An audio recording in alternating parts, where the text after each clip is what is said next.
Hello baby boys! In today's video I'm giving you the very top 10 mods that revolutionized The Sims 2. Number 10. Maxis Match Lighting Mod. All that this mod does is upgrade the game's lights, creating beautiful in-game views. Let's compare the vanilla lights and the Maxis Match Lighting Mod 1. That's a huge improvement. This mod is honestly such a big game changer. I cannot see myself going back to the way the game was before I installed this mod. The view at 6 PM is magical, and if you combine this mod with a skybox, you'll get the prettiest view possible in The Sims 2. Now that's a pleasant view. The keywords here are Maxis Match. To me, the very best custom content is always Maxis Match. If you want to revolutionize the way this game looks, this one is a must-have. Number 9. The Height mod. Height is not a feature in The Sims franchise at all,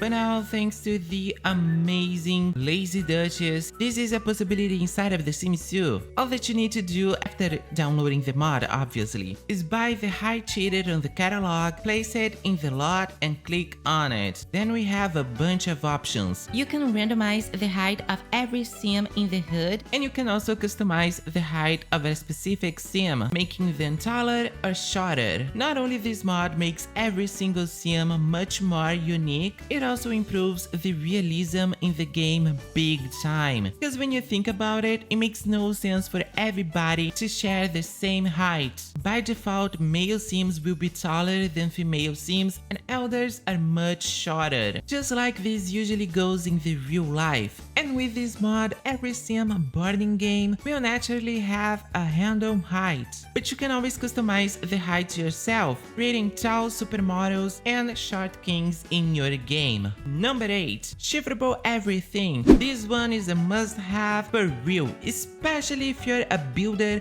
a decorator, or a content creator like me. The impact of this mod in my builds is huge. So basically this mod allows you to move any object in the game up or down, so you're able to do a lot of stuff with that. For example, you can have a floating piano, a bunch of posters in just one wall, and even create full new objects like these fake cabinets or this fake wall oven, which in reality is just a stove, but it looks like an oven. This one I didn't know it was possible, but you can make a functional bunk bed. Yes, it does not look so good, but it totally works. I'm such a big fan of this mod and I had no idea about this. So this makes me think, what else can we do with Shiftable Everything? Oh, and the best part, if you're making houses or whole hoods for others to download, you can use this mod when making them, but the player that will download your creation does not need to. I don't know what to tell you, this mod is a masterpiece. Number 7. Community time. A lot of these mods are actually fixing stuff that didn't make any sense in the first place. The greatest example would be community time.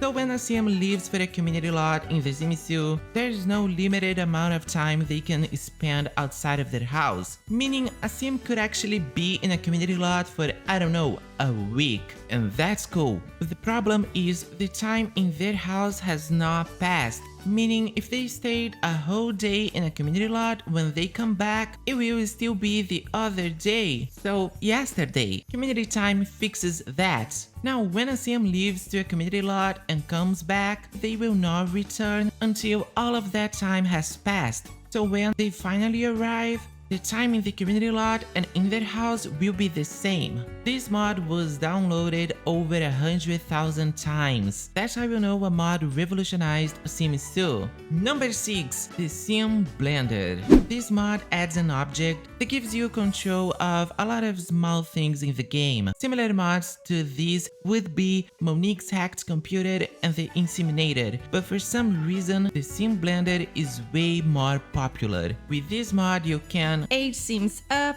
change their appearance, you can mess with their aspiration bar, edit their family tree, make them pregnant. Oh, and this is really cool. You can check the sexualities in the HUD, and you can also run the randomizer to make things more diverse, although I did, and everybody turned out to be straight. So what's up with that? Anyway, this is a cool option. These controller mods might feel a little cheaty, but most of this stuff we do have control over in the later games, so I don't feel too cheaty about it. Number 5. Infant Face Genetics. This mod is awesome. This adds default replacements for the original face templates of Sims 2, while every newborn in this game shares the exact same face, and that is face number 2, the base face. I used to think it was face 1, but that's incorrect. Anyway, you might say that newborns do look alike in the real life, but I don't think they look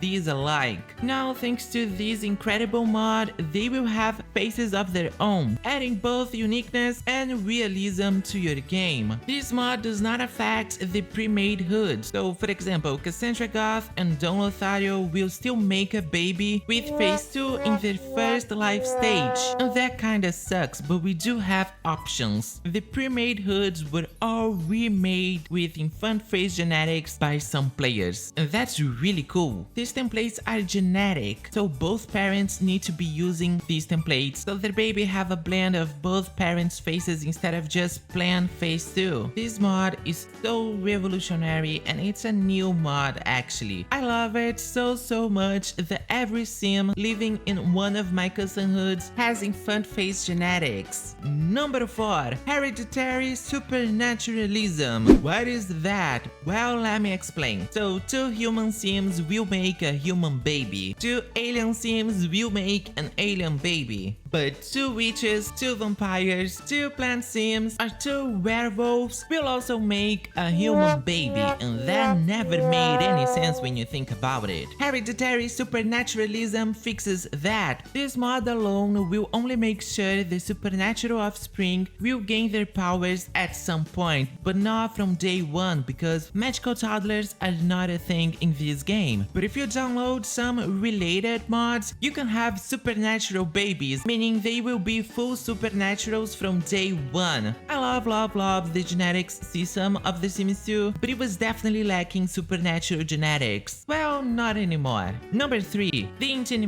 This mod is like an edition of the teen life stage, and it adds a bunch of stuff to them. Teenagers are now able to woohoo with each other, or adults. So I think this might sound a little creepy, but I think this was done for realism purposes. I'm not so sure. I don't actually play with this mod, but I know this mod is crazy popular in this community. They also have access to a bunch of interactions that were only available for adults. A teenager girl who's sexually active can start on birth control to avoid getting pregnant, but they can also start a fertility treatment. I don't know why they would. And when a teenager sim gets pregnant, they can have a miscarriage. They will have a memory about it that reads, "Losing this baby has made me realize just how precious life really is," and they will cry a lot. This mod does add a lot of layers to the teenagers of Sims 2, and so even though I don't play with it, I think this mod is amazing and of course revolutionary for its time. Number 2. ACR, or Autonomous Casual Romance. This mod basically makes the Sims go horny. They will have booty calls and everything, and will autonomously get together, something that does not happen in the vanilla game. The mod also adds a new pie menu named Casual, where your Sims can flirt, kiss, and woohoo casually without needing to be in love first. ACR makes the game much more unpredictable, spreading a lot of chaos and storylines that you would not think of. Plus, it does give your Sims much more power so they feel more alive. There's so much you can customize with ACR. I would say ACR has revolutionized Sims 2 big time. Finally, number 1 is story progression. So in Sims 2 you have to play the entire HUD. If you don't want to, that's not a problem. but then your family will progress and the others will stay at the same age, place, and time. And that never made any sense. But that's okay, because a lot of Sims 2 players love to play each and every single family in a whole hood. But for players like me who likes to focus in just one family, story progression is the perfect mod. This mod makes all families in the hood progress at the same time. Oh, and if Lilith and Angela move out and go live in different places, their age will still be synced. After all, they're twins. Not only Sims will age, they will get jobs, adopt pets, get married, have kids, and finally die. But Creusa, I love to play with a bunch of families at the same time, and I don't want them to progress without me, so what should I do? Well, that's not a problem, because you can actually play with as many families as you want, and you can just enable or disable story progression for specific families. So for example, I want to play with 9 out of 10 families in Pleasantville. That's okay, I'll just enable story progression for one family that I do not care about, the Dreamers for example. This way you don't have to play with the ones that you don't like, but they will still age and progress as they should. And that's it for today's video, baby boys, my top 10 mods that revolutionized The Sims 2. Did I miss any mod? Please let me know in the comments. Like this video, subscribe, do that shit, and I'll see you in the next one. Bye!